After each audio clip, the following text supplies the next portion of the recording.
你嘅留學之路由填寫申請表格開始。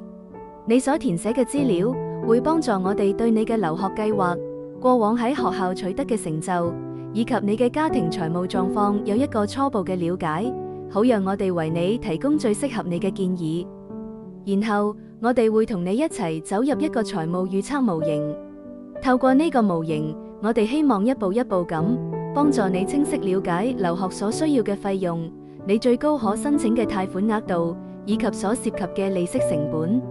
同時，透過呢個模型，你可以模擬喺唔同貸款金額、兼職時數、畢業後收入，以及提早還款嘅情況下，你以及你家人喺在學時期以及畢業後嘅供款以及入息比率變化。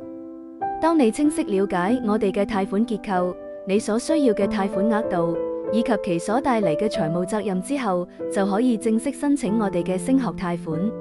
要完成貸款申請，你需要上傳證明文件，令我哋審批部門能夠核實你喺第一步以及第二步所提供嘅資料。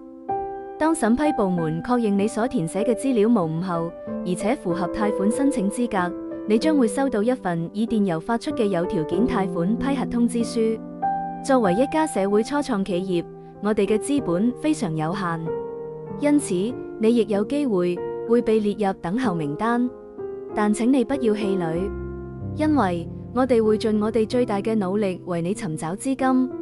當我哋確定覓得資金後，我哋會喺最短時間內以電郵向你發出有條件貸款批核通知書。最後，當你收到海外大學所發出嘅正式取錄通知書，就可以預約去我哋辦公室簽訂正式貸款合同。Social Bridge 海外升學貸款，